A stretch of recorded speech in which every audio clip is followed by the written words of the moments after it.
दोस्तों, advance classes के परिवार में आप सभी का पुनः स्वागत है। दोस्तों, मैं हूं इमरान खान। राजस्थान के लोक देवियों पर चर्चा कर रहे थे। दोस्तों, लोक देवियों के बारे में अपन बात कर रहे थे। तो दोस्तों, अपन ने एक लोक देवी यानी करणी माता के बारे में अपन ने बात कर ली थी। और दोस्तों, आज जो बात करेंगे दोस्तों, वो अपन अगली माता की बात करेंगे। दोस्तों, आप लोग के सामने जो माता जी का दर्शन हुए हैं, वह दोस्तों ये जो माता है दोस्तों, ये आपके सामने जो माता के दर्शन किए गए हैं दोस्तों, ये है आपके जीर्ण माता। कौन सी माता है दोस्तों? जीर्ण माता। तो आज जो बात करेंगे दोस्तों, वो बात करेंगे अपन जीर्ण माता पर बातें करेंगे। क्लियर दोस्तों? तो बात कर लेते हैं अपन जीर्ण माता। चलिए दोस्तों, तो जीर्ण माता के बारे में चर्चा कर ही लेते हैं। तो दोस्तों, हमारी जीर्ण माता का जो जन्म हुआ था, किसका दोस्तों? जीर्ण माता का जन्म। दोस्तों, इनका जो जन्म हुआ था वो दोस्तों एक गांव आता है आपके पास, धंधु गांव। कौन सा गांव दोस्तों? धंधु गांव। ये जो धंधु गांव है ना दोस्तों, ये आता है आपके चूरू के अंदर। कहां पर आएगा बेटाओं? चूरू के अंदर आता है। तो जीर्ण माता का जो जन्म हुआ था दोस्तों, वो कहां पर हुआ था? धंधु गांव, चूरू के अंदर हुआ था भाई। दोस्तों, बात कर लेता हूं आप लोगों से जन्म के बाद में इनके प्रसिद्ध मंदिर की। प्रसिद्ध मंदिर, इनका जो प्रसिद्ध मंदिर बना हुआ है, जीर्ण माता का जो प्रसिद्ध मंदिर बना हुआ है, ये कहां पर बना हुआ है दोस्तों? दोस्तों ध्यान देना, अधिकांश माताओं के जो मंदिर होते हैं ना, वो दोस्तों किसी न किसी पहाड़ी पर या किसी न किसी डोंगरी पर होते हैं। तो कई बार एग्जामिनर क्या करता है कि उस पहाड़ी का, उस डोंगरी का नाम पूछ लेता है कि इस माता का मंदिर कौन सी पहाड़ी पर बना है, कौन सी डोंगरी पर बना है। तो अपन को दोस्तों पहाड़ियों के और डोंगरियों के नाम भी याद होना चाहिए अगर किसी माता का मंदिर बना हुआ हो तो दोस्तों, ये वाला जो मंदिर है दोस्तों, एक पहाड़ी पर बना हुआ है और उस पहाड़ी का नाम है दोस्तों आपके हर्ष की पहाड़ी। हर्ष की पहाड़ी। और दोस्तों, ये जो हर्ष की पहाड़ी है ना दोस्तों, ये आती है दोस्तों आपके रेवासा के अंदर। कहां पर आती है बेटाओं? रेवासा के अंदर। और रेवासा कहां पर आएगा दोस्तों? आपके सीकर के अंदर आता है। रेवासा सीकर के अंदर आता है। वहां पर इस माता की क्या बनी हुई है दोस्तों? मंदिर बना हुआ है। कौन सी पहाड़ी है? हर्ष की पहाड़ी, रेवासा के अंदर। और सीकर दोस्तों जिला है, वहां पर इनका मंदिर बना हुआ है। क्लियर दोस्तों? अगर दोस्तों यहां पर मंदिर है तो बेटा यहां पर क्या लगेगा? मेला लगेगा भाई, क्योंकि आप जानते हो कि जहां पर मंदिर होता है वहां पर मेला लगता है भाई। और दोस्तों, मैं आपको लगातार देवताओं और देवियों के साथ साथ मेले की भी साथ साथ चर्चा करते हुए आगे बढ़ रहा हूं। तो इस माता का मेला दोस्तों, मैंने आप लोगों से कल की क्लास में एक बात कहा था भाई। मैंने ये कहा था कि माताओं की जो पूजा की जाती है वो दोस्तों अधिकांशतः नवरात्रों में की जाती है भाई। माताओं की जो पूजा की जाती है दोस्तों, वो अधिकांशतः कब की जाती है? नवरात्रों में की जाती है। तो मेले भी कब लगेंगे भाई? मेले भी कब लगेंगे भाई? तो नवरात्रों में लगेंगे। और आपको पता होगा कि नवरात्रे साल में कितनी बार आते हैं? 2 बार आते हैं बेटा। कितनी बार? 2 बार। तो इसका मतलब यह हो गया कि मेले भी कितनी बार लगेंगे? 2 बार। कब कब लगेंगे दोस्तों? ध्यान दीजिएगा, कब कब आएंगे बेटा? एक तो चैत्र में आएंगे और एक अश्विन में आएंगे। तो मेला चैत्र व अश्विन के नवरात्र, इनका जो मेला लगता है दोस्तों, वह चैत्र व अश्विन के नवरात्र के अंदर यहां पर मेला लगता है। क्लियर दोस्तों? आगे बात कर लेता हूं आप लोगों से। दोस्तों, आगे बात कर लूं मैं इनके पिता की। दोस्तों, हमारी जो जीर्ण माता है, इनके पिता का जो नाम था दोस्तों, वह याद रखना है आपको, कोई दिक्कत नहीं है। दंदराय जी। क्या नाम था बेटा? दंदराय नाम था। लेकिन दोस्तों, अगर अपन इनकी माता की बात करें, सॉरी इनके भाई की बात करें, माता को छोड़कर भाई की बात करें, वेरी मोस्ट है बेटा ये। इनके भाई जो था, इनका जो भाई था ना बेटा, इनके भाई का नाम क्या था बेटा? तो हर्ष था भाई। क्या नाम था बेटा? हर्ष। इनके भाई का नाम क्या था? हर्ष था। और हर्ष भाई होने कारण ही दोस्तों इस मंदिर का नाम क्या पड़ा है? हर्ष की पहाड़ी पड़ी है। और ये जो हर्ष की पहाड़ी है, ध्यान देना बेटा, ये जो हर्ष है इसे आपके द्वारा दोस्तों कहा जाता है भैरव बाबा। हर्ष को ही क्या कहा जाता है बेटा? भैरव बाबा भी कहा जाता है। नाम सुना होगा ना बेरू जी? नाम सुना है बेरू जी? वो बेरू जी कौन है दोस्तों? हर्ष है। तो हर्षनाथ का मंदिर भी कहां पर है दोस्तों? रेवासा सीकर के अंदर है भाई। क्लियर दोस्तों? अब बात कर लेता हूं दोस्तों आप लोगों से मैं यहां पर भाई, यहां पर मैं बात करना चाहूंगा इनके उपनाम की। दोस्तों मैं सभी के उपनाम आपको साथ साथ लिखाते हुए चल रहा हूं भाई, तो यहां पर मैं इनके उपनाम की चर्चा भी करता हूं। उपनाम का मतलब इनको और भी नामों से जाना जाता है, जैसे नंबर एक क्या है दोस्तों, तो इन्हें दोस्तों ध्यान दीजिएगा, चौहानों की कुल देवी कहा जाता है भाई। कौन सी देवी बेटाओं, कुल देवी कहा जाता है। तो अब आपसे एग्जामिनर पूछे कि चौहानों की कुल देवी कौन है, तो कौन है बेटाओं, आपके जीण माता है।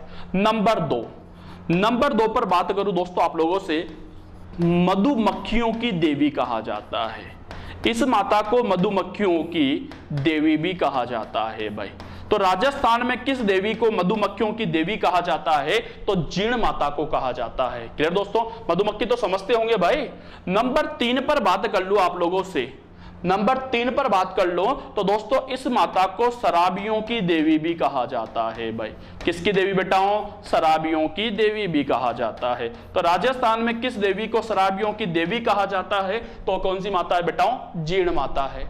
नंबर 4 दोस्तों, शराबी तो जानते हो ना बेटाओं, समझते होंगे, तो शराबियों की देवी किसे कहा जाता है, जीण माता को कहा जाता है। नंबर 4 दोस्तों, इस माता को शेखावटी क्षेत्र की देवी भी कहा जाता है। शेखावटी क्षेत्र की देवी भी कहा जाता है। तो राजस्थान में किस देवी को शेखावटी क्षेत्र की देवी कहा जाता है, तो वह किसे कहा जाता है बेटाओं, जीण माता को कहा जाता है। जीण माता को दोस्तों शेखावटी क्षेत्र की देवी कहा जाता है, चौहानों की कुल देवी कहा जाता है, मधुमक्खियों की देवी कहा जाता है, शराबियों की देवी कहा जाता है। इन सभी नामों से दोस्तों हमारी जीण माता को याद किया जाता है। क्लियर दोस्तों, एक बार स्क्रीनशॉट लेना चाहो तो आप लोग आराम से स्क्रीनशॉट ले सकते हो। चलिए दोस्तों, अब बात कर लेता हूं मैं आगे। दोस्तों अपन जो बात कर रहे थे वो बात कर रहे थे किसके बात कर रहे थे, जीण माता पर।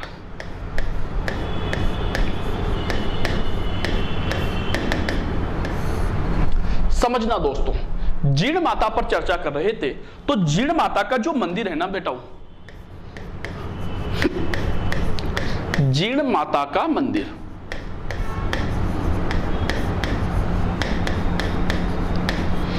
जीण माता का जो मंदिर है आप सभी को पता है बेटा, ये कहां पर बना हुआ है, ये हर्ष की पहाड़ी पर बना है भाई। हर्ष की पहाड़ी कहां पर बना है बेटा, हर्ष की पहाड़ी पर। और आपको पता है कि हर्ष की पहाड़ी कहां आती है, रेवासा सीकर के अंदर आती है। तो जीण माता का मंदिर हर्ष की पहाड़ी पर बना है,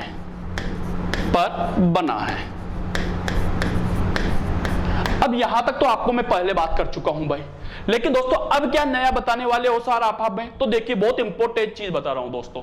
हर्ष की पहाड़ी पर बना है इस मंदिर का निर्माण, इस मंदिर का निर्माण।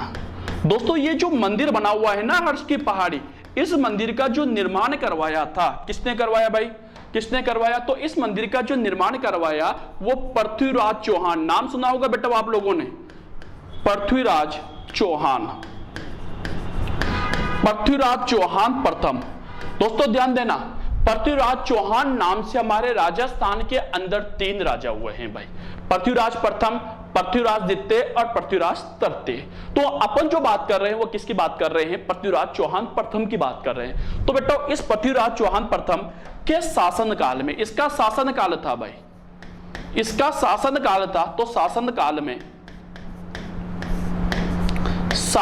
में इस पृथ्वीराज चौहान प्रथम के शासन काल में दोस्तों एक राजा था, और उस राजा का नाम था बेटा आपके राजा हट्टड़। राजा हट्टड़, क्या नाम था दोस्तों उसका, राजा हट्टड़ ने करवाया।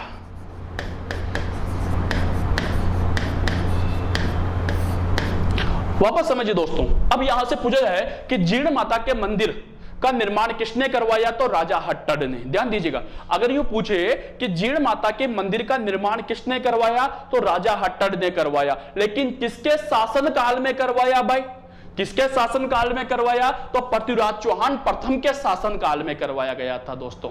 क्लियर दोस्तों। अब मंदिर है भाई, मंदिर है तो मंदिर के अंदर दोस्तों मूर्ति होगी भाई, मंदिर है तो मंदिर के अंदर क्या होगी बेटाओं, मूर्ति होगी भाई। निश्चित है भाई, मंदिर है तो मंदिर में मूर्ति होगी। तो इस माता की जो मूर्ति होती है ना बेटाओं, इस माता की जो मूर्ति होती है ये आपके अष्टभुजाकार होती है भाई। कैसी बनी है दोस्तों? अष्टभुजाकार बनी है भाई। तो जीर्ण माता की मूर्ति कैसी बनी हुई है भाइयों? अष्टभुजाकार बनी है। अष्टभुजाकार मतलब समझते हो ना, 8 भुजाएं हैं। इस माता के दोस्तों टोटल कितनी भुजाएं हैं? 8 भुजाएं हैं, इसलिए इस माता को 8 भुजाओं वाली माता भी कहा जाता है। क्लियर दोस्तों? अब मूर्ति है भाई, यहां पर मैंने कहा मूर्ति है। अगर मूर्ति है तो दोस्तों मूर्ति को भोग भी लगाया जाएगा भाई। मूर्ति है तो मूर्ति को क्या लगाया जाएगा दोस्तों? भोग भी लगाया जाएगा भाई। और दोस्तों आपको पता है अभी हाल अपन लोगों ने बात की है कि यह शराबियों की देवी है भाई, शराबियों की देवी है। तो इसका मतलब दोस्तों इस माता को जो भोग लगाया जाएगा वो भी काहे का लगाया जाएगा? शराब का ही लगाया जाएगा। अरे बेटा समझ में? तो इस माता को जो भोग लगाया जाता है वो दोस्तों आपके पिक्स है दोस्तों, आपके 2.5 प्याले। कितने प्याले बेटाओं? 2.5 प्याले देसी शराब का भोग लगाया जाता है।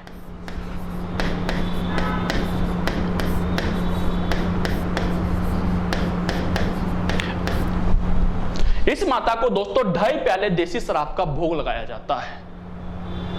समझ में आ गया होगा मैं क्या करना चाह रहा हूं दोस्तों? कौन सी शराब? वापस ध्यान दीजिएगा, कौन सी शराब दोस्तों? देसी शराब का भोग लगाया जाता है भाई। ये अंग्रेजी नहीं पीती है।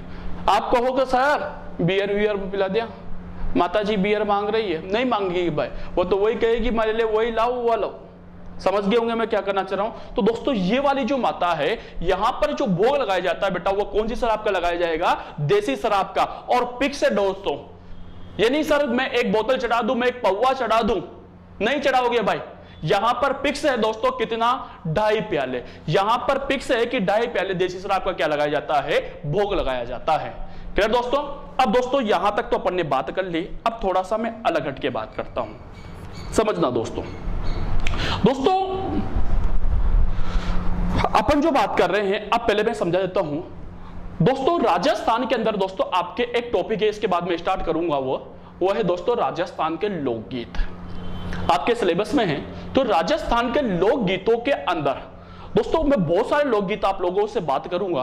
तो वहां पर राजस्थान के अंदर दोस्तों जितने भी लोकगीत गाए जाते हैं, राजस्थान के अंदर दोस्तों जितने भी लोकगीत गाए जाते हैं, उन गीतों में सबसे लंबा, पूरे गीतों में सबसे लंबा जो गीत माना जाता है दोस्तों वह कौन सी माता का माना जाता है? जीर्ण माता का माना जाता है। तो वही बात कर ले दोस्तों कि राजस्थान में गाए जाने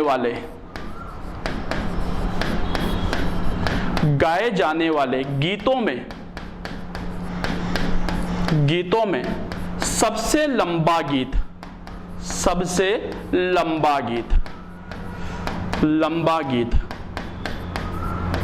राजस्थान के अंदर जितने भी गीत गाए जाते हैं उन गीतों में सबसे लंबा गीत जो है वह कौन सी माता का है दोस्तों? तो जीर्ण माता का है।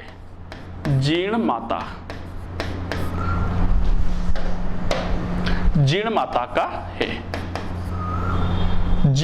का है। तो राजस्थान के अंदर वापस समझना दोस्तों, हमारे राजस्थान के अंदर बहुत सारे गीत गाए जाते हैं। तो राजस्थान के अंदर जितने भी गीत गाए जाते हैं उन गीतों में सबसे लंबा गीत कौन सी माता का है बेटाओं? जीर्ण माता का है भाई। दोस्तों ये जो गीत है ना बेटाओं, ये जो गीत है सबसे लंबा गीत, दोस्तों इस गीत को चिरजा गीत कहा जाता है। क्या कहा जाता है दोस्तों? चिरजा गीत कहा जाता है। तो दोस्तों वही बात कर लो, तो इन गीतों को जो जीर्ण माता की आराधना में गाए जाते हैं, तो इन गीतों को क्या कहा जाता है दोस्तों? आपके चिरजा गीत कहा जाता है। इन गीतों को चिरजा गीत कहा जाता है। तो वापस समझना दोस्तों आप लोग मेरी बात को, मैं क्या कहना चाह रहा हूं कि राजस्थान के अंदर जितने भी गीत गाए जाते हैं उन गीतों में सबसे लंबा जो गीत माना जाता है वह दोस्तों किसका माना जाता है? जीर्ण माता का माना जाता है। और जीर्ण माता की आराधना में जो गीत गाए जाते हैं दोस्तों उन्हें क्या कहा जाता है? चिरजा गीत कहा जाता है। तो अब आपसे एग्जामिनर पूछे कि जीर्ण माता की आराधना में गाए जाने वाले गीतों को क्या कहा जाता है? तो चिरजा गीत कहा जाता है। सबसे लंबा गीत कौन सा होता है? क्वेश्चन आ गया, आंसर दीजिए।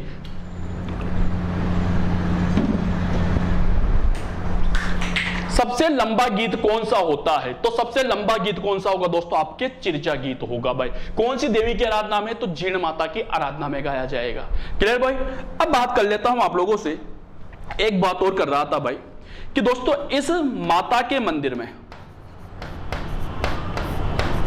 इस माता के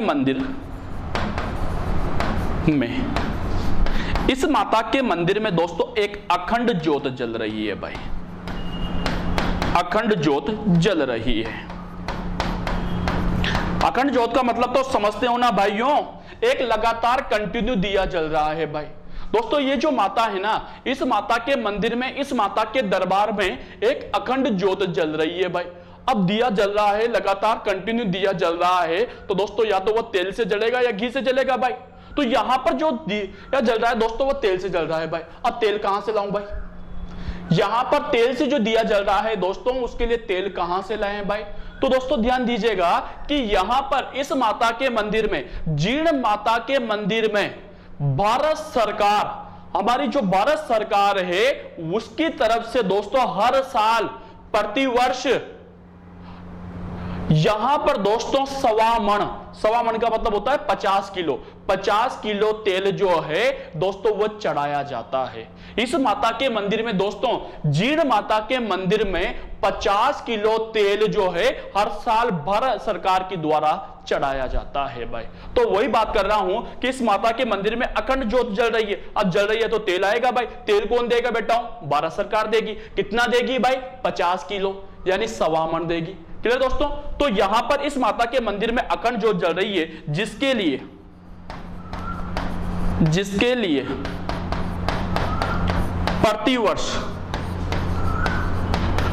प्रतिवर्ष यानी हर साल प्रतिवर्ष सवा मण का मतलब दोस्तों 50 केजी, सवा मण का मतलब 50 केजी तेल, 50 केजी तेल किसकी तरफ से दिया जाएगा दोस्तों? भारत सरकार की ओर से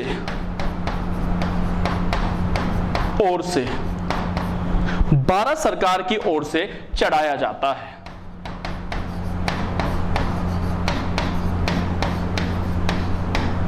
वापस आ गई समझ में? तो दोस्तों समझिए जीण माता का मंदिर हर्ष की पहाड़ी पर बना हुआ है।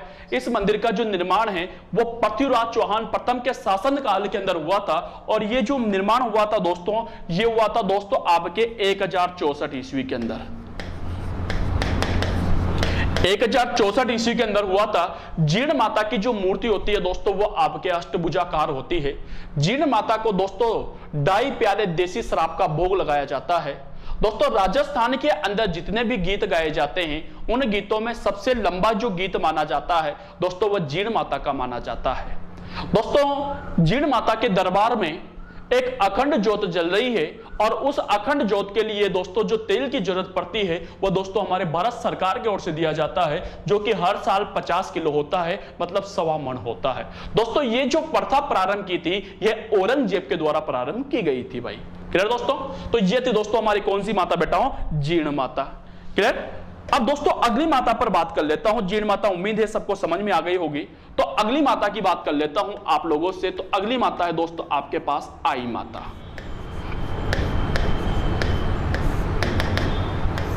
आई माता कौन सी माता बेटाओ? आई माता। दोस्तों अब आई माता पर चर्चा कर लेता हूं। तो सबसे पहले बात करता हूं आई माता का जन्म।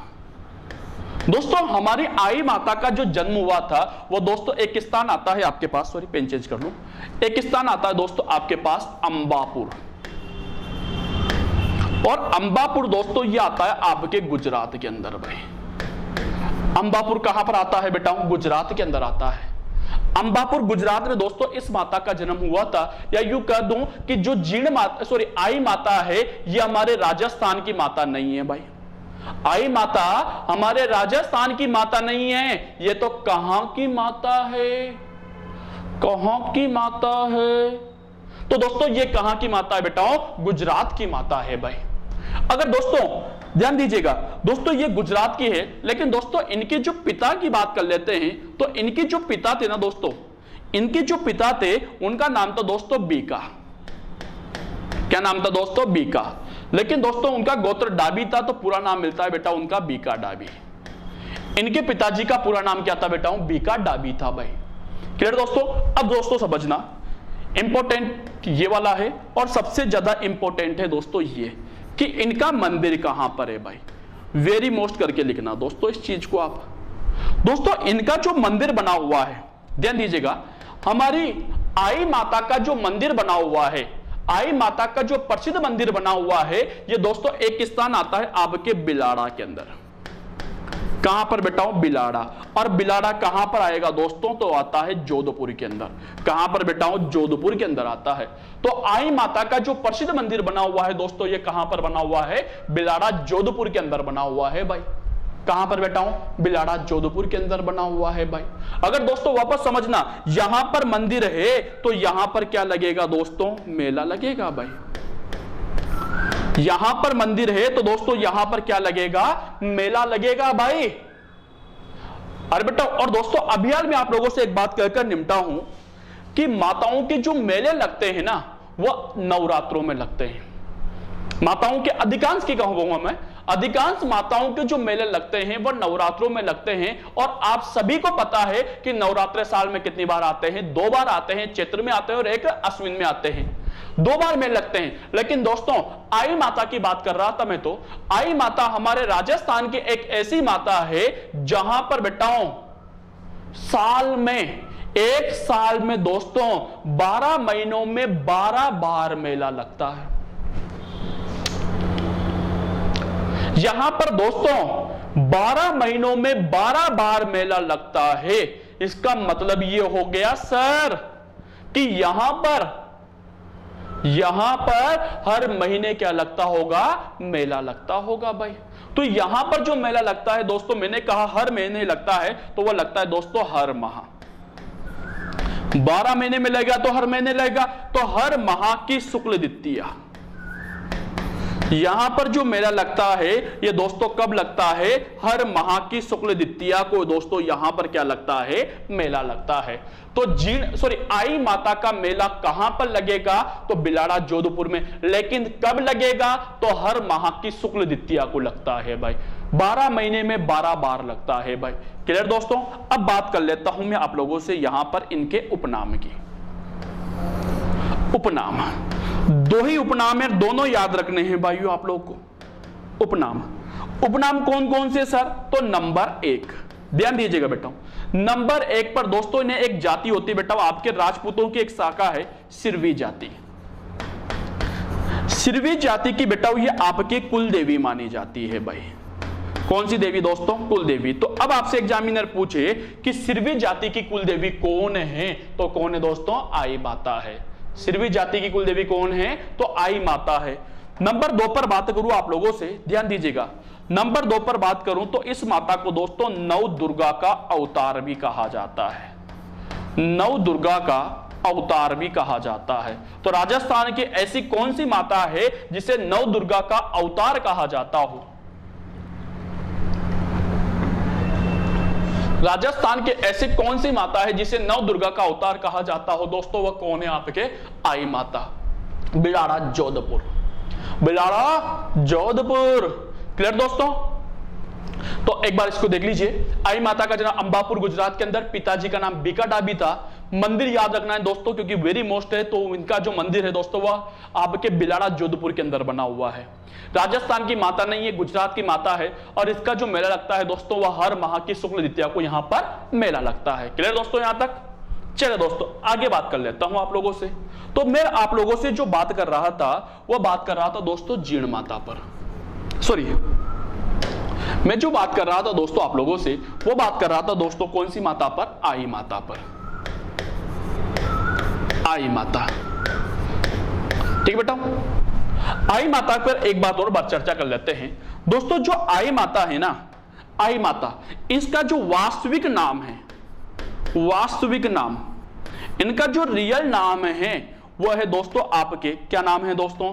तो इनका जो रियल नाम होगा दोस्तों वो होगा जीजीबाई। क्या नाम है बेटा? जीजीबाई नाम है भाई। आई माता नाम नहीं है भाई इनका, आई नाम नहीं है भाई। इनका जो रियल नाम है ना दोस्तों वो क्या है दोस्तों? आपकी जीजीबाई है भाई। क्लियर दोस्तों? तो आई माता का वास्तविक नाम क्या है दोस्तों? जीजीबाई। अब दोस्तों आगे बढ़ लेता हूं। अब एक बात बताओ, आई माता कहां की रहने वाली बेटाओ? कहां की है? अंबापुर गुजरात। ध्यान दीजिएगा, ये रहा अंबापुर गुजरात की। क्लियर दोस्तों? वास्तविक नाम क्या है? जीजीबाई। पिता का नाम क्या है? बीका डाबी। यहां पर काम आएगा, इसलिए मैं एक बार रिपीट कर रहा हूं। मंदिर कहां पर है? बिलाड़ा, जोधपुर के अंदर। अब समझना दोस्तों, एक स्थान आता है मांडू। मांडू के सुल्तान, दोस्तों एक मांडू का सुल्तान था भाई। मांडू गुजरात के अंदर आता है भाई। वहां का एक सुल्तान था, ये भी गुजरात की रहने वाली थी भाई। ये एक मध्यम परिवार की महिला थी भाई। मध्यम परिवार की महिला थी। मांडू के अंदर जो सुल्तान था बेटा, वो इनको परेशान कर रहा था भाई। बहुत ज्यादा परेशान कर रहा था भाई, तरह तरह से परेशान कर रहा था भाई। ये तो मध्यम परिवार की थी भाई। तो दोस्तों इन्होंने अपने पापा से कहा, बीका डाबी जी से, कि पापा ये मांडू का सुल्तान के अति हो गई, ये ज्यादा ही परेशान कर रहा है, क्या करूं, बताओ मैं क्या करूं? तो इनके पापा ने कहा कि बेटा अपन मध्यम परिवार के लोग हैं, वो एक राजा है, क्या मतलब आ रहा है फालतू में पंगा लेने से? तो एक काम करते हैं, अपन ये गुजराती छोड़ देते हैं, अपन ये गुजराती छोड़ देते हैं। तो दोस्तों इस मांडू के सुल्तान से परेशान होकर, मांडू के सुल्तान से परेशान होकर हमारी जीजीबाई, जीजीबाई कहूंगा मैं, आई माता नहीं कह रहा मैं, जीजीबाई, क्योंकि इनका नियम नाम क्या है बेटा? जीजीबाई है।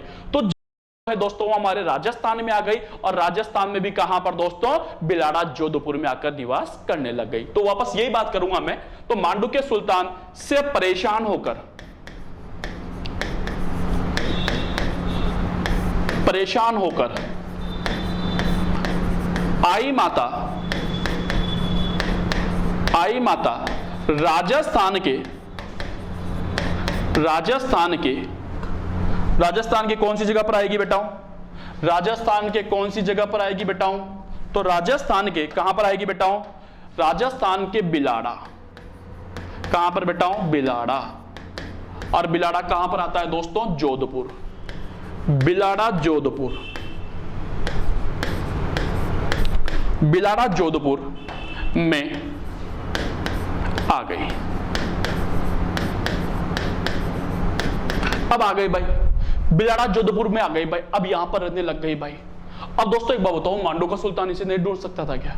आई माता जी को आराम से ढूंढ लेता भाई। अब बेटा तो इस माता जी ने क्या किया कि जैसे ये राजस्थान में आई, 1521 में आई थी बेटा, बता दूं आप लोगों को। जैसे ये राजस्थान में आई, इस माता ने, आई माता ने दोस्तों, जीजीबाई ने, इस माता ने दोस्तों अपना नाम चेंज कर लिया भाई। अपना नाम क्या कर लिया? चेंज कर लिया। और आई से क्या सॉरी जीजी से क्या लग दिया दोस्तों? आई रख लिया भाई।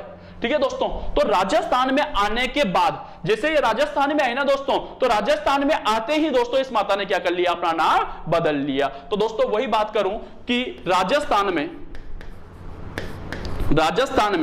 आने पर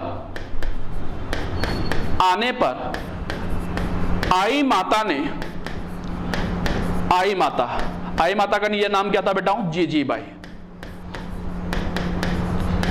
ने अपना नाम बदल लिया।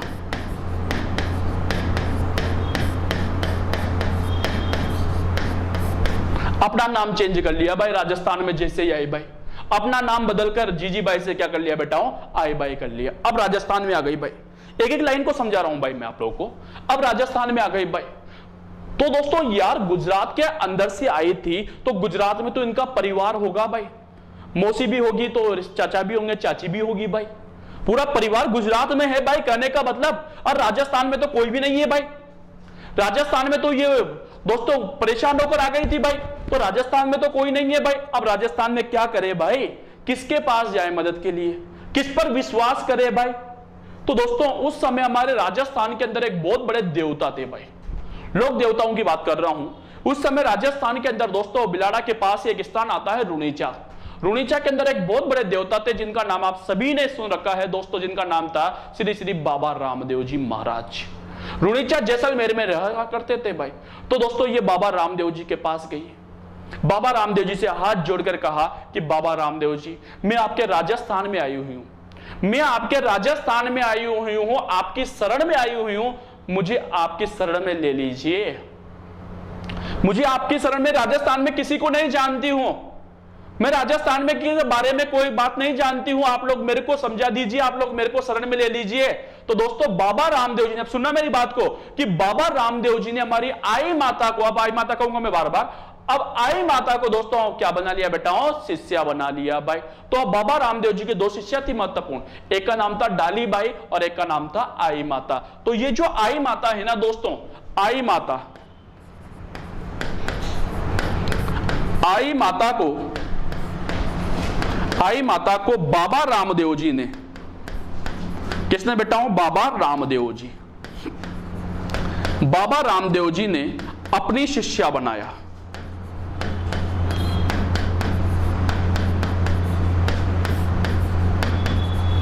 आई माता को बाबा रामदेव जी ने क्या बना लिया बेटाओ, अपनी शिष्या बना लिया भाई। क्लियर दोस्तों, क्यों बनाया भाई, क्योंकि राजस्थान में आ गई, राजस्थान में कोई नहीं है तो उनकी शरण में चली गई भाई। तो दोस्तों बाबा रामदेव जी ने एक पंथ की स्थापना की थी बेटाओ, और उस पंथ का नाम जो था दोस्तों वह था आपके कामड़िया पंथ। बाबा रामदेव जी के द्वारा एक पंथ की स्थापना की गई थी और उस पंथ का नाम था दोस्तों कामड़िया पंथ। तो ये बाबा रामदेव जी की शिष्या थी, इन्होंने बेटाओ एक पंथ चला दिया और उस पंथ का नाम था आई पंथ। क्या नाम था बेटाओ, आई पंथ। तो आई पंथ की स्थापना आई माता के द्वारा कहां पर बेटाओ, तो कहां की रहने वाली थी बेटाओ, ये तो बिलाड़ा जोधपुर की थी भाई। तो कहां पर की बेटाओ, बिलाड़ा जोधपुर के अंदर की। तो बिलाड़ा जोधपुर के अंदर आई माता ने दोस्तों एक पंथ चलाया, वो है दोस्तों आपके आई पंथ। ये जो पंथ चलाया था ना बेटा, बहुत इंपॉर्टेंट चीज बता रहा हूं, ये जो पंथ चलाया था दोस्तों, ये आपके नीम के पेड़ के नीचे चलाया था दोस्तों। कौन से पेड़ के नीचे, नीम के पेड़ के नीचे। ठीक है दोस्तों, तो समझना दोस्तों, 1525 की बात कर रहा हूं। तो 1525 में आई माता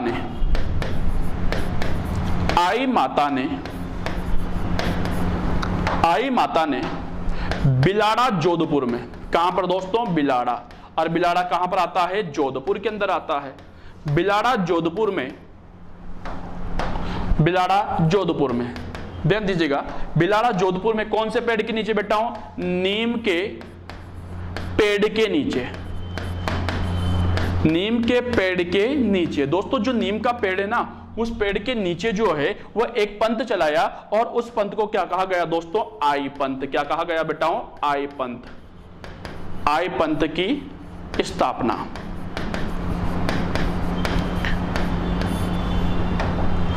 आई पंथ की स्थापना की।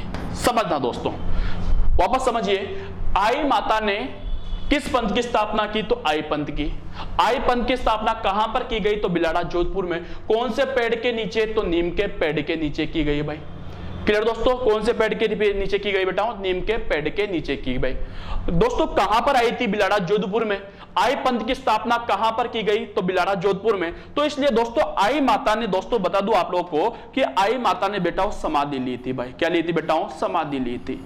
तो इनके द्वारा, आई माता के द्वारा जो समाधि ली गई बेटाओ, ये भी कहां पर ली गई बेटाओ, आपके बिलाड़ा के अंदर भाई। कहां पर ली गई बेटाओ, बिलाड़ा के अंदर। और बिलाड़ा कहां पर आता है दोस्तों, तो कहां पर आएगा, जोधपुर के अंदर आता है। बिलाड़ा कहां पर आता है, जोधपुर के अंदर आता है। तो बिलाड़ा जोधपुर के अंदर दोस्तों इन्होंने क्या ले ली बेटाओ, समाधि ले ली भाई। क्लियर दोस्तों, अब यहां पर समाधि ले ली दोस्तों, राजस्थान में आई, बिलाड़ा जोधपुर के अंदर। आई पंथ की स्थापना की, बिलाड़ा जोधपुर के अंदर। समाधि ली, बिलाड़ा जोधपुर के अंदर। अरे सभी काम बिलाड़ा जोधपुर में किया। इसलिए दोस्तों इनका जो प्रसिद्ध मंदिर बनाया, प्रसिद्ध मंदिर, आई माता का जो प्रसिद्ध मंदिर बना दोस्तों, ये भी कहां पर बनेगा बेटा, आपके कहां पर बनेगा, तो ये भी कहां पर बनेगा बेटा, बिलाड़ा के अंदर। और बिलाड़ा कहां पर आएगा, जोधपुर के अंदर भाई। तो इनका जो प्रसिद्ध मंदिर बना हुआ है दोस्तों, ये कहां पर बना हुआ है, बिलाड़ा जोधपुर के अंदर बना हुआ है। समझना दोस्तों, मान लीजिए बेटा ये आई माता की समाधि है भाई, ये रही समाधि।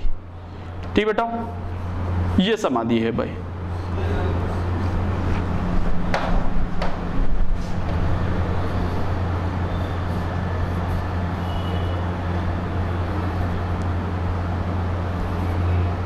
ये समाधि है भाई।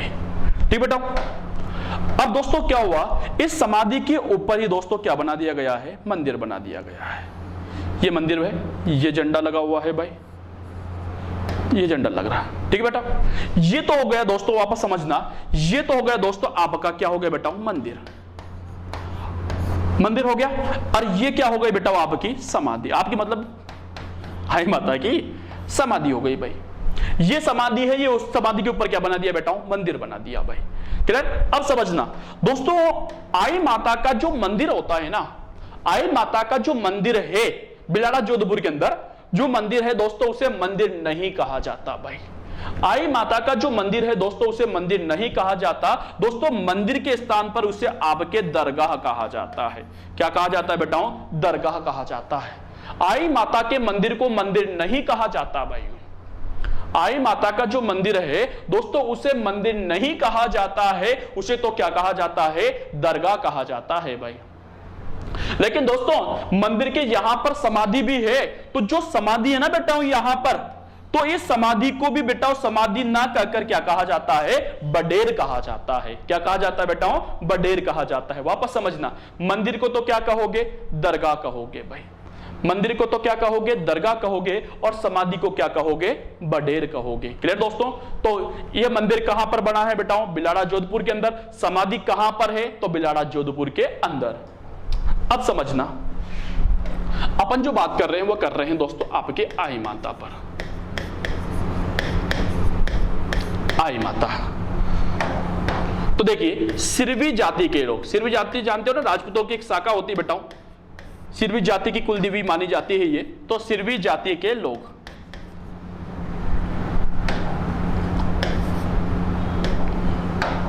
सिरवी जाति के लोग आई माता को, आई माता के मंदिर को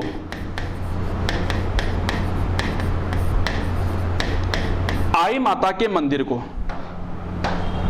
क्या कहते हैं बेटा, दरगाह कहते हैं। दरगाह, आई माता के मंदिर को तो क्या कहा जाता है बेटा, दरगाह कहा जाता है। तथा समाधि को, तथा समाधि को दोस्तों अब बता दीजिए मेरे को, समाधि को क्या कहा जाएगा, क्या कहा जाएगा दोस्तों, तो समाधि को क्या कहा जाता है, बडेर कहा जाता है। बडेर कहते हैं। आगे बेटा समझ में, तो दोस्तों आप समझना कि आई माता के मंदिर को तो दरगाह कहा जाता है, जबकि उनकी जो समाधि है दोस्तों उसे क्या कहा जाता है, बडेर कहा जाता है भाई। क्लियर दोस्तों? अब एक बात और कर रहा था मैं कि दोस्तों ये जो आई माता का मंदिर है ना, तो आई माता के मंदिर में, बिलाड़ा जोधपुर की बात कर रहा हूं, आई माता के मंदिर में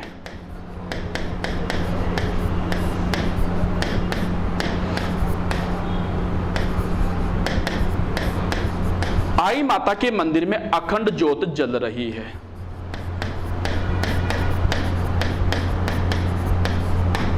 दोस्तों आई माता का जो बिलाड़ा जोधपुर का मंदिर है ना सर, इसके अंदर अखंड ज्योत जल रही है।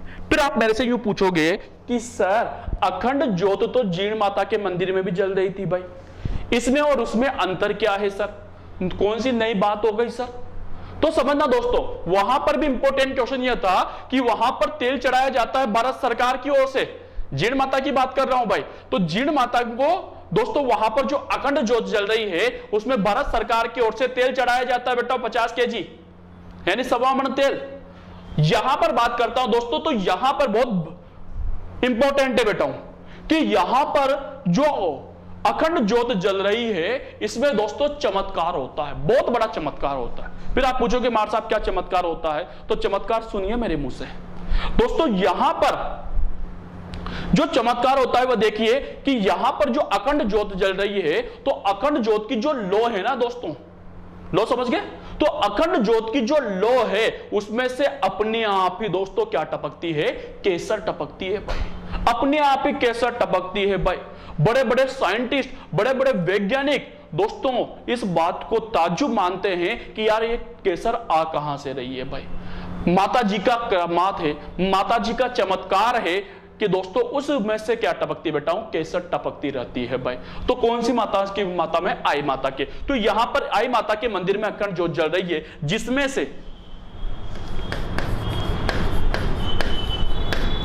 जिसमें से क्या टपकती है दोस्तों, आपके केसर टपकती है भाई। जिसमें से लगातार क्या टपकती रहती है बेटाओं, केसर टपकती रहती है। तो ये थी दोस्तों हमारी कौन सी माता दोस्तों, आई माता। तो आज दोस्तों अपन की क्लास में दो माताओं की चर्चा की दोस्तों अपन ने, एक तो जीण माता की जिसका मंदिर हर्ष की पहाड़ी रेवासा शिखर के अंदर बना हुआ है, और दूसरी बात की दोस्तों अपन ने आई माता की जिनका मंदिर बिलाड़ा जोधपुर के अंदर बना हुआ है। क्लियर दोस्तों, दोनों माताओं के बारे में अपन लोगों ने चर्चा की और बहुत सारी माताओं के बारे में चर्चा करेंगे, और वो करेंगे दोस्तों अपन अगली क्लासों के अंदर। आज की क्लास को मैं यहीं पर विराम देता हूं। ऑल द बेस्ट आप सभी छात्र छात्राओं को। Thank you.